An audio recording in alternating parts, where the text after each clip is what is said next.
What's going on, guys? It's your boy Rapid Buzz here, and today we've got a little bit of a scuffed VOD, but I wanted to get it out there, guys. So the other weekend, I went down to my boy Josh's Rapid Astro's house, and we filmed a little bit of podcast off my HyperX quadcast and our my laptop webcam. So we streamed that to Twitch. So if you see like us, going chat and all that, that's why. But I'll try and fix up a little bit of the audio in post production, but it is what it is. Hopefully, next time we film a podcast, it'll be a bit better quality. Thank you very much, guys, and I hope you enjoyed the video. It ain't that clear. Ain't that clear? It ain't that clear.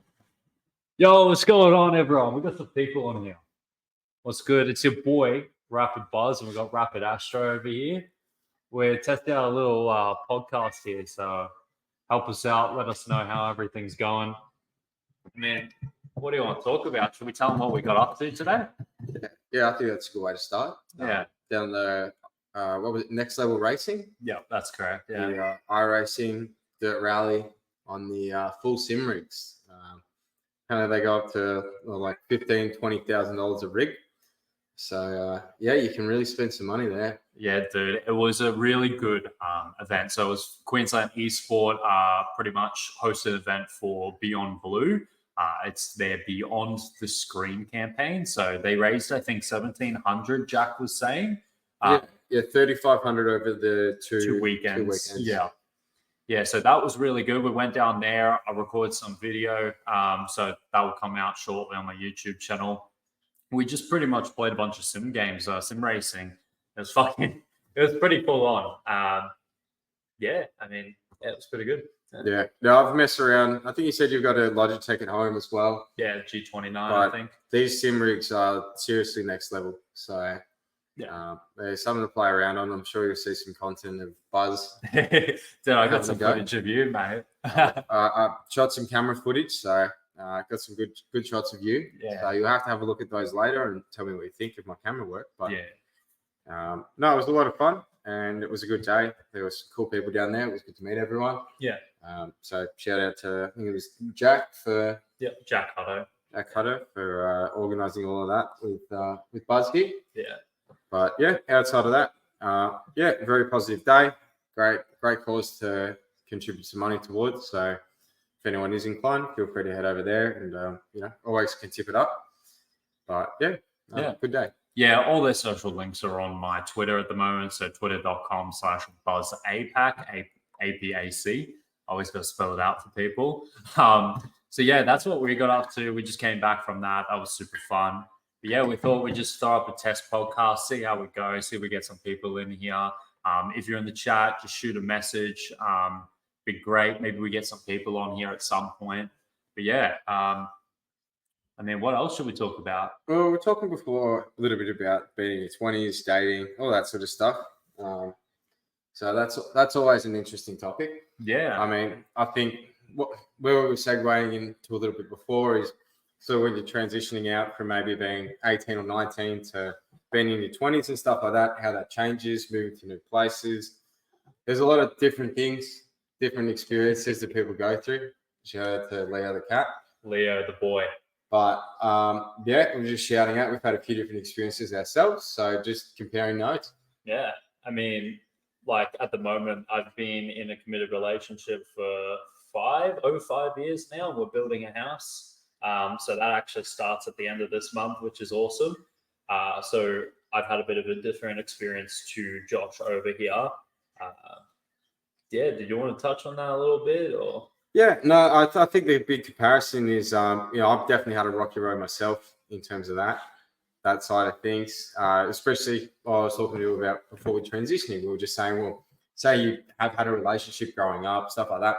When you do hit that stage, maybe that ends, you're in your 20s, but you've also got other commitments now. So for most people, their day might be wake up in the morning, they might go to the gym before or after work, but work's generally their main part of the day, head home.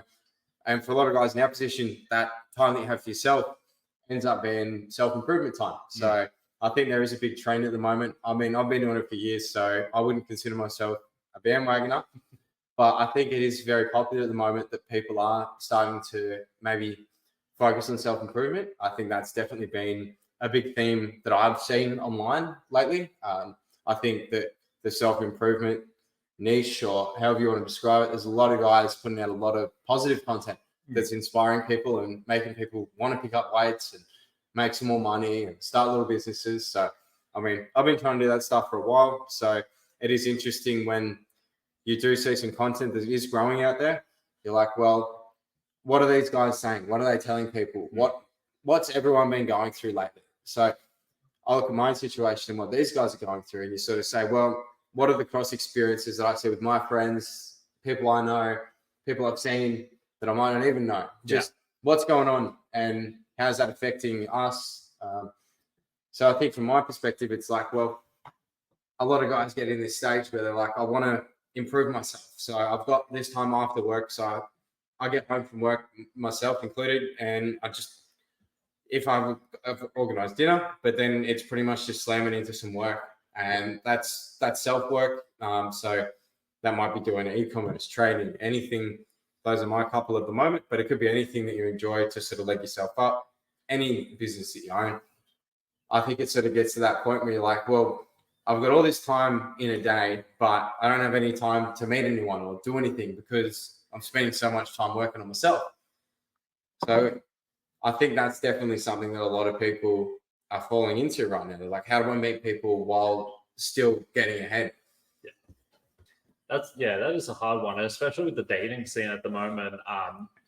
It's so, I have friends who are single, so even though I'm not in the dating scene myself and I haven't been for quite some time, I know the experiences because I literally have mates like you and a bunch of other mates who just, it's fucked. Like dating at the moment is really hard on both sides too, though. Like I have a friend, she actually just got her first boyfriend, mid-20s. Like that's insane. This chick is like, she's so lovely, man. And there's those people who just radiate that energy, like that they have so much to give.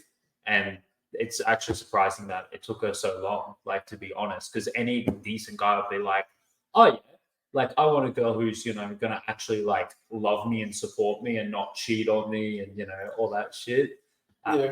It's just that I don't know. The dating scene is absolutely insane. I mean, we can say that it's a bit harder for men because obviously we've got a bias there. Well, I think it definitely depends what perspective you're coming from, for sure. So if you're entering the scene as a woman, you have different set of challenges. So if you're entering the scene as a man, you're like, I want a woman. That's pretty much as long as she'll help you out, support you, cook, clean, and she's what you find attractive, great. But I think for women, there's a lot of different. I mean, I've been in some rocky relationships myself, so I probably have some different red flags than a lot of guys do. Yeah. But for myself, I've had some relationships where things haven't been great with mental health, stuff like that. I'm not saying you shouldn't support people, but look at the situation you're in, and if you're capable of doing that. Myself, I've potentially taken on more than I can handle a few times. So you get to that point where you're like, well, for myself, I probably have some of the red flags that women have because a lot of the women I know have had abusive partners and some fuckwits in their lives. So they get to that point where they're like, I'd like a guy, but I don't want the wrong guy. And I think a lot of guys get to the point where I've had the wrong girl and I don't want the wrong girl, but I want a girl. And it's like, well, then you end up becoming, instead of validating yourself and what you're doing and feeling good, you try to validate from elsewhere. And you're like, well, why isn't she looking at me? Yeah. Why is that person got a girlfriend and I don't? Yeah. And you start throwing in all of these comparisons, which if you were to tear down the narrative would make no sense. Like, because you don't know anything about anyone's situation. Yeah. And I'm sure women feel the same way. They might see a happy couple. I mean, I know, I know some older women and they've been out of relationships for a few years that potentially, divorced 40s, 50s. They're like, well, I want a guy to look at me. But then that guy looks at them and they're like, oh, well, I'm scared for the last partner that I don't want him to have this trait and this trait. So it's like, I think a lot of people self-sabotage. And I think the only way, I don't think, without going into a solution, it's a very hard one. I think the only way you can go about it as a man today is to have high standards, but not in the superficial sense. So, I mean, I think what we were discussing before about taking things slow and not just necessarily throwing yourselves into situations where you're in a club, for example, and you walk past a girl and you have 2 minutes to say, oh, I'm the man. You know, I'm not a creep from this and that. Yeah. And then she's got 2 minutes to try and figure you out. And you're like, well, is a positive thing going to come out of that, or is it just going to end up being something that we're just trying to validate each other? And it can be a very negative thing, I think, compared to what we were discussing, where you have that time to meet each other, you have cross interests. It's a very positive, growing, build each other up side of things, versus, I don't want to use the word satanic because that's probably a bit extreme, but there's a very much strange side of things, I think, when you're like, I'm just hookup culture, like I'm just trying to sleep with somebody to feel good about myself and this and that. It's like, it's a very superficial thing, I think. And I don't know, from, speaking to people from the previous generations, it's like, I think there's always been an element of that. But from what I can tell, people needed each other more. So, like, if you're a woman growing up in the 1970s, your mom had stuff with your dad, and you had a different example than we have today. Like, people grew up with divorced families and this, so they're more open to ending relationships and not seeing things through. And I think when you do that a couple of times, you're a lot more, it doesn't matter. You're a lot more easier to throw things away. And I think it gets to that point where you don't value what you have. And, I can get that again. Like, there's a throwaway culture in the sense that there's a hookup culture. It's like, I'll use this person, and then if it gets difficult, that's all right, I'll find someone else. Yeah. I've seen that a lot.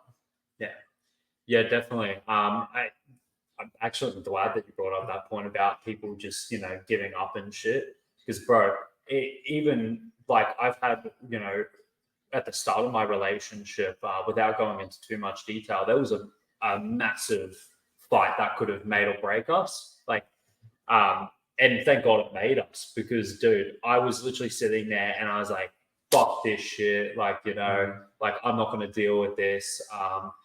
But that's because of my previous experience, like with my past relationship, where and I had a choice. Would you say it was easier that time because of the first time? Like what, dealing it with to justify. So justify. You've done is so much easier to justify the second time. Because you have that example, you try and set this up, and you look at the real degenerate extremes of the culture, and you have people that they don't kiss each other, they sleep with each other. It's very much like there's that level. It's called desensitization is the term. It's like, if you watch horror movies, you're not scared of horror movies anymore. But if you've never seen a horror movie, you're fucked. Even if you're an adult, you're like fucking shaking. Whereas, you watch them as a kid, and you're desensitized. Yeah, exactly. It's like with Call of Duty and shit. You're just shooting up, and no one cares. It's desensitization. That's a really good one. But like, you also, I think a lot of people put too much power in a lot of these situations. Like, for example, like it could have been easier for me to go, nah, fuck this, I'm done, like, and I don't know if it's just the way my brain thinks, or whatever, or just how I was raised, but I made a choice right there and then that I was like, nah, fuck that, I don't want to throw this away. And like, obviously I've had bad relationships, but when I say like really bad, I've only had like the one really bad relationship, and you know what the one I'm talking about. And then I was lucky enough to then land in my current relationship where you have someone who, and that's another thing, is trying to find someone who hasn't been affected by that trauma. That's difficult. Because That's really difficult. Because they know how to communicate still. Because it was so hard for me going from, I guess, a toxic relationship to a healthy one. Like, I was like ready for fights and shit, because that's all I had experienced. Like, because I was really terrible at articulating how I felt, why I felt these ways. I just go from 0 to 100 rage real quick. Like, that's just sort of how it is. And it was so weird, because I would just say, I feel like shit because of this, and she'd be like, yeah, okay, that makes sense. What can I do? Like, how can I help you? You're not used to having the support. You're used to being like gaslit. And it's a vicious cycle, because like, look, my ex, she had 2 terrible relationships before me, so that's where the cycle comes. Right. Like, and not to mention, even coming out of relationship traumas, you also have other traumas as well through your childhood, subconsciously, consciously. Like it's so. This is why therapy is good. Therapy is meta. I think you've hit the nail on the head. It's like when you analyze that from a meta perspective, you're like, well, what are people trying to do? They're trying to use someone else to feel better about themselves. Yeah. I mean, when you put it into a sentence, that's basically what both sides do.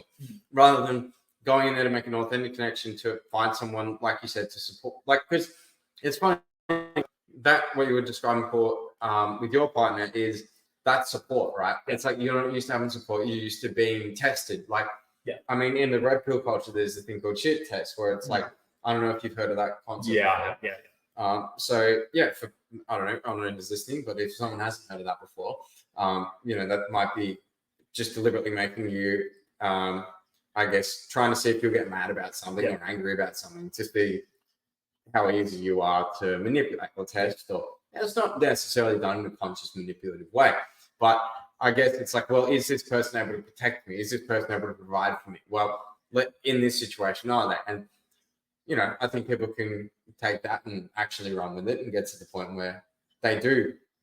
I mean, especially when you've been in bad relationships, when I guess you do meet someone in a short-term way, for example, like I was describing before, instead of having mapped out those red flags, you have to test red flags in the relationship. So I think a lot of people hold on to that whole baggage while they're in the relationship and think, oh, that this person seems great, but are they like this person in this way? Yeah. So they might test that in a funny way. And the funniest part about that is it ends up making them into that. If I tell you you're a bad guy for years, you're going to believe you're a bad guy. Yeah. If someone constantly tells you you're a bad person, you're a bad person, you're a bad person, and you're in that past relationship, I've been in relationships where I'm told I'm a bad guy, I'm this and that. Yeah. And part of you is like, well, if someone believes that, then someone's justified. So it's true because their opinions might. And when you're intellectual enough, you sort of like, well, their opinion is just as valuable as my opinion. So, I should care what they think. It's very difficult to disassociate and say, well, no, it doesn't matter. Like they might just be saying that to try and manipulate me. They might not even mean it. Yeah. I think there's a lot of behavioral patterns that people take from negative patterns. Like say you're in a bad relationship and you get to the point where you're like, fuck this. You might think that you've completely walked away from that, but you still hold on to all of this extra stuff that then you take in and then you put onto that next person. And I've seen it.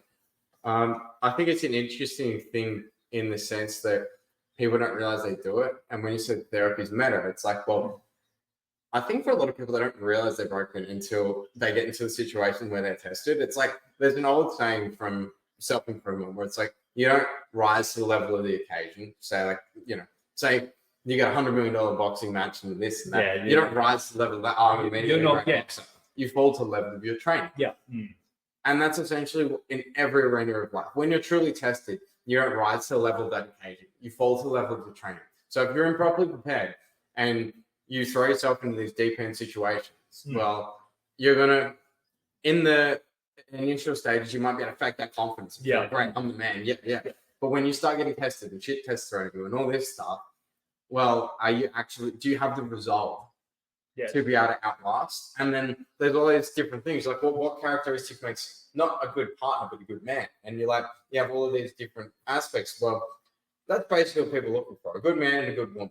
But I think that definition is so different to so many people, but also so skewed to so many different groups of people, because nowadays the world is so clicked in the sense of, I mean, you have different subcultures in everything, I think that there's big gaps between subcultures. There's self-improvement culture. There's maybe the more LGBT side of let's help each other in that sense. Whereas the self-improvement's like, let's help each other to push each other. Yeah. So it's a different approach to life, right? Yeah.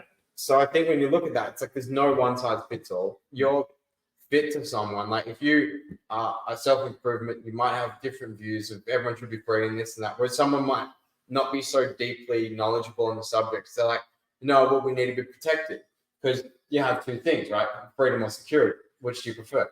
Yeah. Well, freedom. Well, freedom is security. Yeah. In that sense, it's like the only thing that you need to be safe from is things that impose upon your, like, you can't control anything out of your own personal circle, right? Like, I can't control what's going to happen in the stock market tomorrow. I can't control what's going to happen when I drive my car to work. Someone can pull out in front of me, and that's it. There's nothing that you can control in that sense, right? So it's like, I think when you look in and you lock into those things that you can control, you're like, well, those are the ways you improve being a good person, because you go from trying to go into those situations of, oh, I'm going to validate myself through someone else. You're like, you almost have to mentally say, I don't need that, I need this. And then you build up such confidence through what you've accomplished that it's almost like the confidence just radiates. Like you're talking about that radiation. It's like, I feel like, I mean, I know for myself personally, when I've done really well in a certain arena, that confidence translates to all other aspects of my life. Like, say, I do stock trading, for example, and I hit a really big trade, I might feel good about myself. Whereas, like, it's like that enables you to go up and down and up and down, because when you're not doing well, and that's where stoicism and a lot of those topics come in. It's like, well, instead of riding the highs and lows, if we're able to maintain a baseline, well, would that be more productive or better suited for a good life? There's all these different criteria people live by. It's like, one guy might want $100 million. One guy might just want to be happy. Yeah. The guy with $100 million might never be happy. And the guy that might want to be happy might never have the $100 million. Yeah. So it's like, I think knowing what you want is very important. If you go in there thinking you want something, I want all this money, so you work super hard, where you actually just want it to be happy, you're never going to be happy. Yeah. So it's like, you need to know what you want, because society tells you what you want. Yeah, and that's exactly like, and going back to the whole society thing, I think we live in a world where no one can just sit by themselves. No one can just, because they don't like it. We got stimulants, we got like legalized stimulants too. Like, bro, I know some people fucking smash 4 shots of coffee, like, and then you've got nicotine, like, and then you've got illegal substances. And so when you're sitting with yourself, what does that mean to you? To me, it's literally just keep it fucking simple and sit in a fucking room. Just silence. Even if you want to play like a little bit of, I don't know, meditation music or whatever, and just sit. Just get off your phone. None of the shit on your fucking phone is real. Even this fucking stream, this fucking podcast you're watching and listening to. Like, these phones, man, they fuck us. They bend us over. They fuck us. And it's just like, you can go back to your point of people, sometimes don't know what they want. They think they know because that's what society tells them. And these TikToks and YouTube where they're just like, hey, you need to make fucking money or you're a loser. Yeah. And so people then start chasing the money, and it's just this vicious cycle. But if you sit with yourself, and I think XXXTentacion used to talk about it all the time. He was always like, journal, fucking sit down, just journal.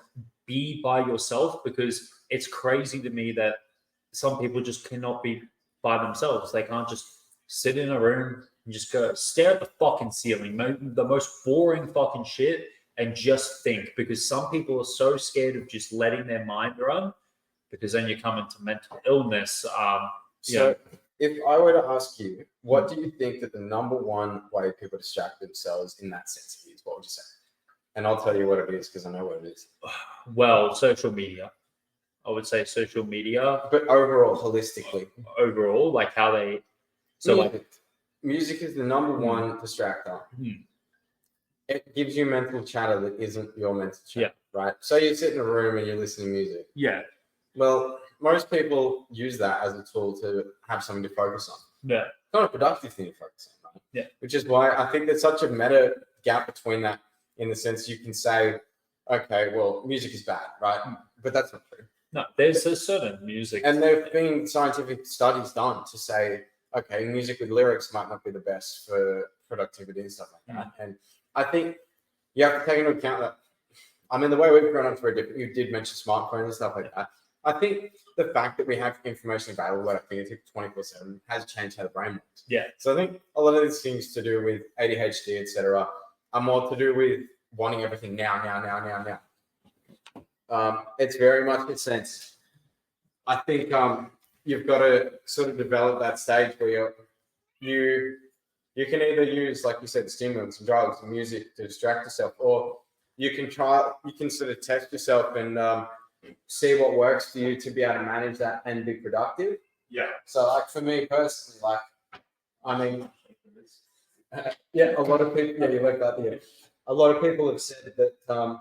Well, I was actually having this conversation with someone the other day. It's like a lot of people that take like, for example, harder drugs like cocaine, this, that. Yeah. Sometimes for people that have mental disorders, if you didn't know this, it can actually calm them down. Yeah. So it'll actually put them in a different state where relaxing. Yeah. So it's like there's definitely benefits to pharmaceutical options, but I think when it comes down to what you can do for yourself, like, well, if I want to sit in the playing room, well, what do I need? I need a blank mind. Because if I have all these things going on, I'm not going to be able to cope. It's too much.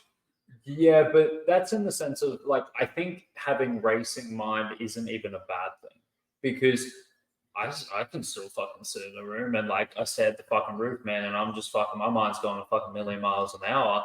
And I can understand for some people that's terrifying. That's absolutely terrifying. It's anxiety. It's, you know, and then you get into the whole depression and shit. Like you spiral because one major thought, you can have like fucking hundreds of thoughts and then one sticks out and then you focus on that one and then that fucking spirals out of control. And it could, most of the time it's negative. One thing I would pose to you is, do you know the difference between brainwave states? Like etc.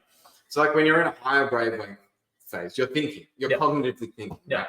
So if you never stop cognitively thinking, you never lower into those theta states, right? So essentially when you talk about being alone in yourself, it's like, well, are you alone in a way constantly going, or do you get to the point where you're like, and you just breathe the fuck out and there's nothing going on in here, and you hit the theta waves and the thought comes to your head, but it's one thought and it's the rest is silent. Like it's like a pond that's still, or a pond that's got ripples. It's like a mind that's constantly thinking is like a wave pool. Like there's so much energy going back and forth and crashing. Whereas you have like a more like a pond where it's just fucking still. There's not as much energy moving there. So you have more concentration ability because you're not so, there's no A going here and, you know, there's no shit going everywhere. It's order versus chaos, right? Yeah, okay. Yeah, that's a fair point. Why does Astro look like he kisses girls? I'll leave that question up to your imagination, Stitchy. What's going on, Stitchy? How you going, big fella? When are you coming to Queensland, you little nerd? Bros down in New South Wales, just chilling on the border of South Australia. Yeah. I'm not going to call out the town, though. Yeah, you were getting pretty close to it. I was getting pretty close. I was waiting for him to go the next level deeper. Yeah. And then the street address comes out. Yeah, the street address. I just got a damn dog. Dude, congratulations on the dog. What breed is it? Is it like a little Kelpie? No, not Kelpie. It looks like a Aussie Shepherd or a Border Collie. Is it, you get it at the missus? Fucking fresh dog, mate. That's actually Ben. Ben nearly, I know we were dropping names, but who the fuck's Ben, right? These guys don't know who Ben is. Ben actually is planning on getting a second dog, and he didn't seem too happy about it. I'm gonna lie. Border Collie. Yeah, right. You said you were planning on getting a dog when you moved out too, right? I do want a dog. Stitchy, best fucking breed ever. Border Collies are the fucking best. That is a tier S fucking dog. S tier. Yeah. No, I do eventually want a dog, but we've got the cat at the moment at my mum's. So is that going to come with you? Yeah. Well, I wasn't sure about that. I wasn't sure. So, for example, I've got a cat at my mum's, but like it's pair bonded with another cat there. So he's by himself. He's just chilling with my brother. So my brother just takes care of him, and so he's gonna come with us once our house is built, and then we'll probably chill for a little bit. Amber really wants to get another cat,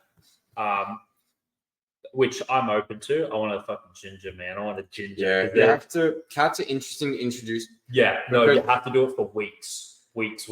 So I introduced a cat to my sister had a cat and my girlfriend wanted a cat. So my girlfriend and me decided one day we're going to get one cat. Yeah. And then it would like you'd have to have one in another room. And as soon as they see each other, they fucking hit. Like they're very territorial. Yeah, that's why you have to set them up in rooms and let them sniff each other, and then so you have one in like your main area roaming around. So then they get. So what I had happen is that one that's in the main area gets territorial and thinks that's its own space. But that's why you swap them. So this is from what we were seeing online and all that is let's say Willis, we get him a brother or a sister, and Willis is the main territorial one who walks around. What you do is you swap them. So now you have the cat, the new cat in the laundry or whatever. He can sniff. He'll definitely know something's on the other side. And then you do swaps. So every couple of weeks, you like. I know it sounds a bit cruel, but a couple of weeks. Like, so Willis will now go from being the dominant one to then being in the laundry, and this other cat can sniff out all the areas. Get all the scents, and then you just sort of slowly start actually letting them, not necessarily face to face, but like a physical barrier between them, I think is the way. And so they can't just fucking attack each other, but then they start seeing the other cat and they go, oh, okay, you're living here now. But Katza and Elle, I had a beta and an alpha, tried everything, started trying what Brad is saying, but was hopeless, still trying after 6 months. Yeah, I definitely found it was a little room, like a hallway, and then there was like a bedroom on either end. So we had one cat near the bedroom, and like you'd open the door, so like that was his room, that was their room. Yeah. And then that's your shared territory, so to speak. Yeah. But then every time they'd see each other, they'd fucking hiss. Yeah, right. It wasn't easy. It took a lot of time. I don't remember what got it over the line, but I think it was a lot to do with food. Like you'd feed them at the same time, and they both sort of like. It was hard though. It took a long time. And then with the original cat my mum had, like there was nothing that they could do. Yeah, like it was just always fine. Go, yeah. Yeah, I mean, I think that's just with cats in general though, because like people do forget cats are not fucking dogs.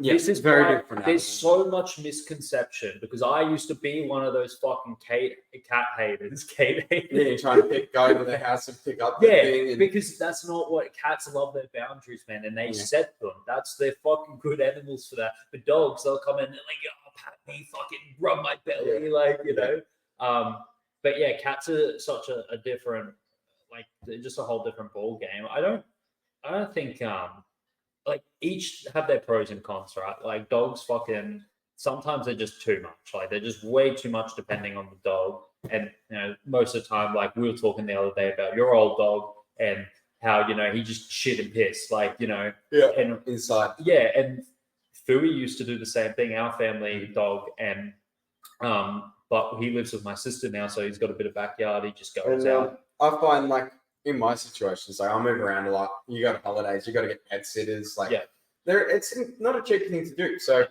it's very much a sense like I've found when you're in the right place, it's the best thing to have. Yeah. But if I want my freedom and this and that, I'm like, oh well, I got these two guys. But in that sense, I definitely think there's a lot of upsides to just having one. Yeah. I think animals are good, and animals are great, man. I don't know. I fucking love them. Yeah. Like, cause we do eventually want to answer your question originally. We do want a dog, but because Amber is like has allergies and shit, I think we're gonna get a poodle because we live with 2 poodles at the moment, and they're fucking beautiful, mate. They're so smart. They're the second smartest dog breed according to all the lists, and then Border Collie is first. Yep. Oh man, I don't know. They're cool, like fucking, they just chill. They're bigger dogs. We're thinking we'll probably get, like, you've seen how big they are. We'll probably get something a bit smaller, like a medium poodle. Yeah, I was surprised how big your poodle was, dude. Like, I've never seen a poodle that big before. Yeah, and the big balls on him too. Yeah, dude, like that bro is packing. Yeah. I was picturing like a mini poodle, like, fits in your fucking arm sort of thing. Yeah. It was as big as me. Yeah, dude. You get him on his back legs and he's only his fucking tallest man. I'm 6'2". My plan is for the Border Collie to be my river camping dog. Absolutely beautiful, mate. That would be perfect for them because they fucking love that shit. Steve, what's going on, brother? What's going on, big unit? But yeah. Yeah, no, it was good day today. Yeah, it was very good. Very good. If you guys are just joining the stream at the moment, Josh and I were just talking about how we spent this afternoon down at Next Level Racing HQ here at Southport. And it was pretty good. It was a Beyond Blue charity iRacing. So we're going the Sims and shit. This guy hasn't died of old age yet.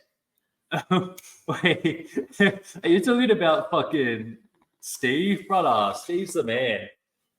He's young as fuck, man. He's younger than us. He's the unit.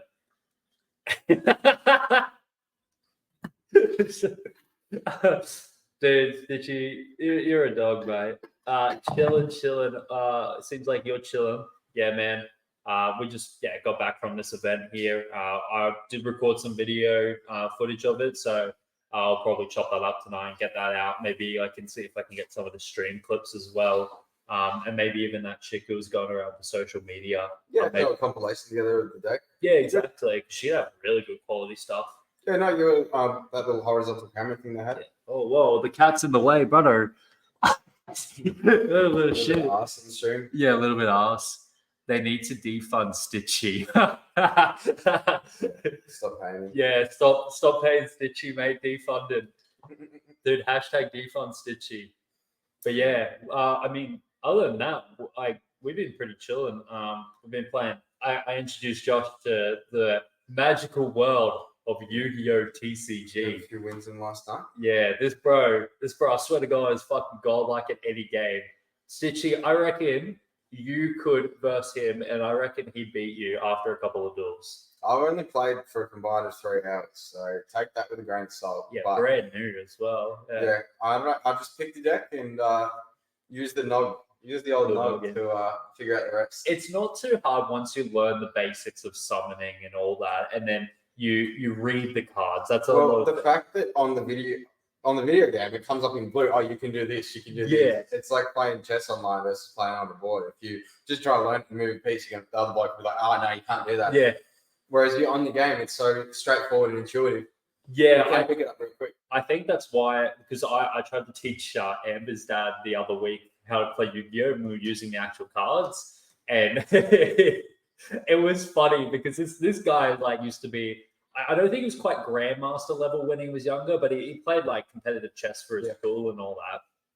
And we were playing it, and he's like, "Oh, it's a bit like chess, like strategy and all that." And then all of a sudden, he actually got the upper hand because I was like, "Oh, I'll give him a little bit of leeway." And so I gave him a little bit of leeway, and I was running my elemental hero deck, and he was about to finish me, and I pulled a quick play spell. And it literally just made me fusion some of these 2 monsters. I got him out, and he's like, "What the fuck? You can't do that." And I'm like, "I just did read the card, motherfucker." That's the interesting thing about a game like Yu-Gi-Oh! How quickly you can get 1 card, and the whole fucking game is turned. Part of the cards, mate. It literally is like that, though. Like a lot of games, skill can come into a factor, but Yu-Gi-Oh! Has that factor. It's like if you have the right deck and you get the right card, and you've set everything up. Okay. Yeah. Even if you've sort of had a bad hand. I had one dude last night that I was versing, and he had this card. So he basically got his HP down to like 100, and then pulled out this card, which is like attack the opponent for the difference between your HP. So like 1 hit me. Yeah. So it's like if you understand how it works, that's definitely where the skill comes into it. But if he didn't get the right cards, then he would have been able to play the It's like the Blue Eyes deck at the moment. So like the Legend of Blue Eyes or whatever it is on Master Duel, it's one of the structure decks you can get from the store. That deck is fucking pretty good. Like it's probably not meta level, but it's still really fucking good. Like Hertzy was railing my shit with it. And then I was like, nah, fuck this. I'm getting that deck. And I got it, and we played against each other, and I beat him. And he's just like, yeah, I couldn't do anything. And I was like, nah, no way. You can do anything with this deck. And then I played it, and some duels you literally just draw your deck, and you've literally got 5 spell cards, and you're like, what the fuck do I do with this? Yeah. Right? Yeah. But Stitchy reckons he just makes it up, works for me. Yeah, well, that's a good thing about the game is I got 3 hours, so I'm just making it up on the fucking fly. Yeah. Like sometimes I'll fuck it up. I have the best setup, and I'll use like an activate effect, and I'll have to like trade in my best card for some shit. Yeah. I did that on my first day like 3 times. Yeah, I do remember that. Yeah, because I was just like, oh damn, you're making a play. And then and Hertzy's like, oh no. And then I was like, no, what are you doing, Josh? That's one of the best moments about starting a new game is doing shit like that. Like, you're fucking up, but it's awesome. I mean, it's entertaining. It's definitely good. I'm actually glad you've enjoyed it so much. To be honest, I think it's definitely who you're playing with as well. Like if you're just playing it randomly, it wouldn't be as interesting as if you're playing it with the boys and just sort of doing it, release a bit of steam, have some fun, and do something new. Yeah, it's good. Yeah, no, it's awesome. Because when we play CS, obviously we both hold each other hold out ourselves at a high level. So it's like so hard to not flame. Yeah. Like, you want to do well. Yeah, because you view yourself at this level, but you might not actually be at that level. Yeah, well, you haven't practiced, you haven't, and you kind of expect, I used to be pretty good at this shit. Yeah, I should be pretty good at this shit now. Yeah. But it doesn't always go that way. Yeah, 100%. But yeah, we got any comments in the chat here? Steve, Stitchy is still around, boys? Because might start wrapping this up and get some food. Yeah, sounds good. Yeah. But yeah, I don't know. I mean, been pretty good. I mean, thanks guys for coming out to test podcast. Play Pokemon TCG. No, I need to so I don't really use my brain cells too much. So like Yu-Gi-Oh is really good for jogging my brain cells. I feel like Pokemon TCG would kind of make me feel like I'm 11 years old again because of that. No offense, Stitchy, but Pokemon TCG does not have the level of depth that Yu-Gi-Oh has, or even fucking Magic the Gathering and all this shit. Like Pokemon, like TCG is just too basic. I might as well just fucking play Beyblades or Bakugan. Fucking dude, have you seen the new Beyblades? They're crazy. They go on rails now. They can jump on rails. No, I haven't seen the evolution of Beyblades. Oh, bro, dude, I gotta show you a video because I saw this video last night. Some YouTube. Some Australian content creator on Twitter was just posting like an ad for it. It's like Beyblade X. And he's just like, yeah, we ripped these two and see these green rails. Yeah, the Beyblades can jump up on there and get more speed and spin themselves again. That's wild. And I was like, that's crazy. But how's the stream quality been, by the way? Yeah, it's the stream quality good. Microphones sound good. Don't feel 11-year-old Steve, mate. Come on, why are you gonna make this awkward? It kind of does, which is kind of crazy.